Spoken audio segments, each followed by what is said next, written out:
Good morning, everyone. I'm Tzipporah, and I work at Jewish Family and Career Services. I'm a clinical therapist there. And if you are new and you are just joining us live, we have been offering a series of mindfulness-based meditation practices every morning, with the exception of Thursday, so Monday through Friday, with the exception of Thursday for now, just to help you kind of get your day started in a meaningful, grounded, and centered way. Because we know we are all going through an extremely challenging time right now, and we can really use all of the resources we can get, and access all of the resources that are already inside of us, which is where a lot of this mindfulness-based meditation practice comes in. So today we've been, just to kind of catch you up on the past couple of sessions, we've been focusing on different topics, and then I will actually walk you through a practice. So feel free to share a comment, ask a question in the comment box. And if you or anyone you know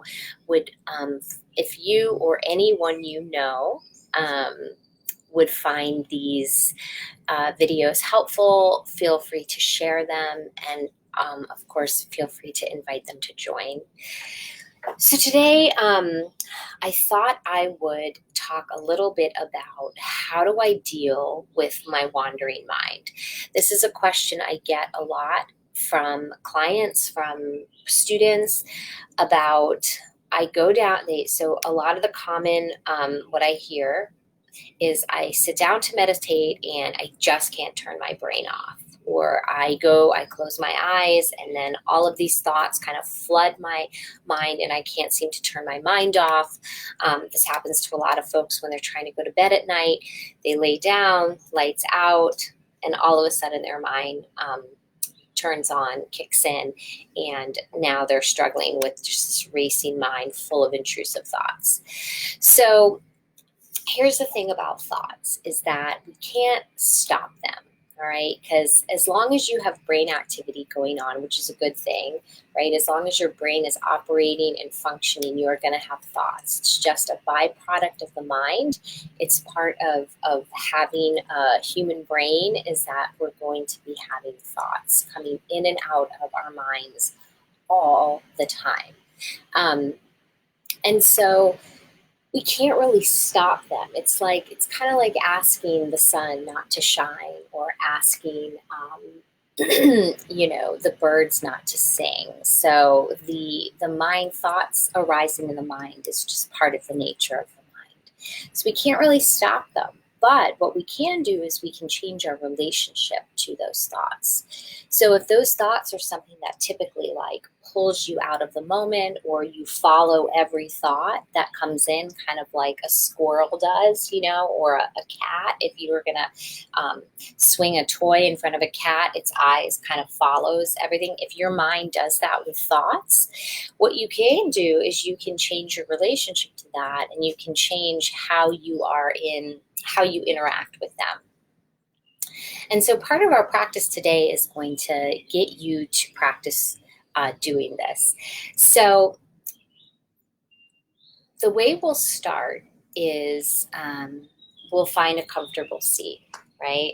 I had to think for a second, what's the best way to walk people through this? So you're going to always find a comfortable seat, right? That is probably 3/4 of the battle of meditation, is really getting comfortable in your body. You don't have to be sitting down. I'm sitting on a bolster, a cushion. You can stand. If you want to just sort of sink back in your sofa, that's also fine. If you want to sit in a different chair, it's totally fine. The idea is that you get your body in a comfortable shape to where you are not distracted by discomfort. Right? So if sitting cross-legged, like you see the yogis sitting, is not possible for your body, then don't try it, right? Because it's just going to be really uncomfortable to sit that way for 10 minutes, So finding a comfortable seat and trying to have at least your spine as straight as you can, right? And that's why I encourage people to use the wall just for back support.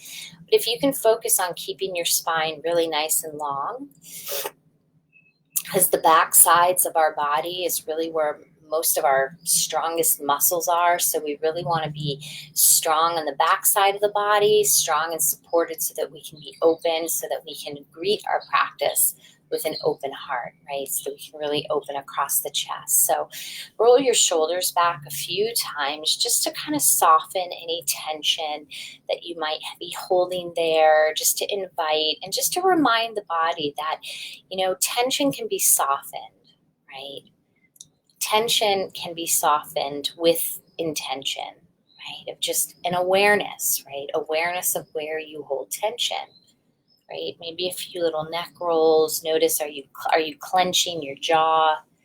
Is your forehead all crinkled, or can you smooth out your forehead? Let your hands be soft. And then I want to invite you to take a nice deep full breath in. So where you're really filling the entire abdominal cavity with breath. So belly, torso, chest. You may even feel it up into the base of your throat, but deep, full breaths.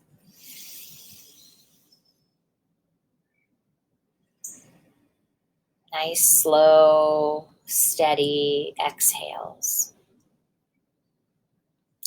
I'm going to invite you to think of some kind of phrase that you can pair with your breath. So imagine inhaling, like, for example, you can inhale and say, I am, exhale, peace.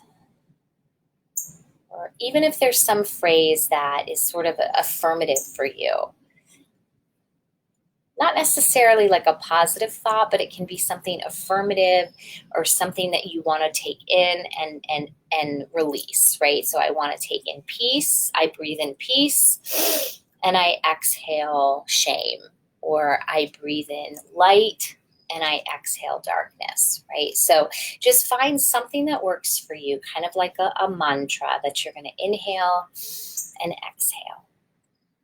And so that word, that phrase is going to be your anchor word, right? So as we sit, we're going to sit for about 2 minutes.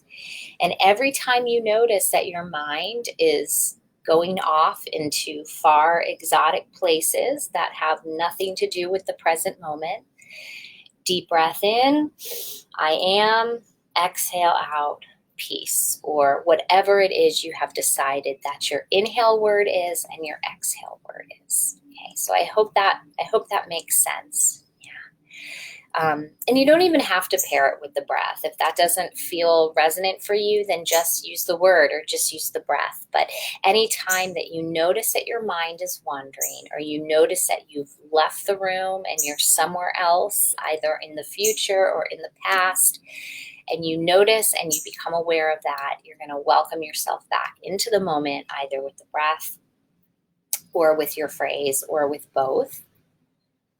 And what's really, really illuminating about this practice is you'll notice how many times your mind wanders, right? And that's not a bad thing, because the practice, mindfulness, is that moment when you recognize that your thoughts that have hijacked you, right?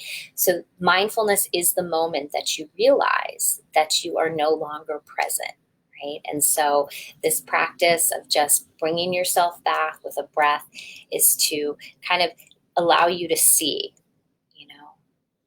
how natural it is for the mind to have all kinds of thoughts, okay? All right, so let's give this a try. 2 minutes.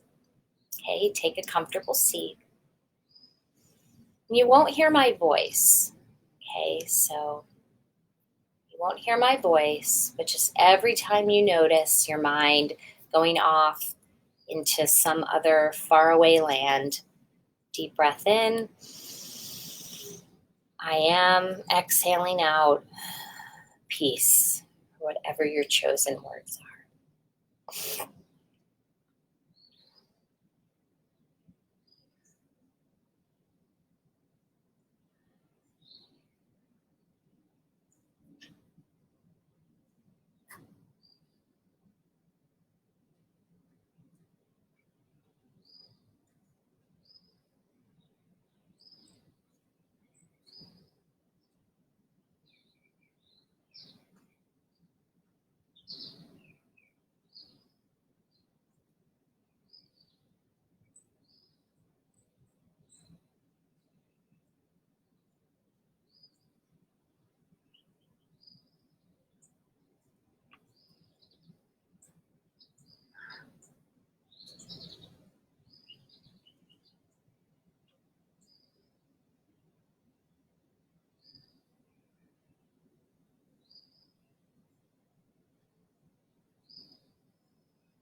So begin to deepen the breath.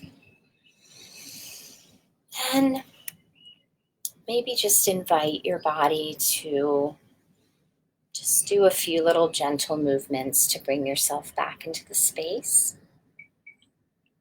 Gentle neck rolls are always nice, shoulder rolls, and just even taking a few really deep breaths. It's enough to kind of wake the body back up.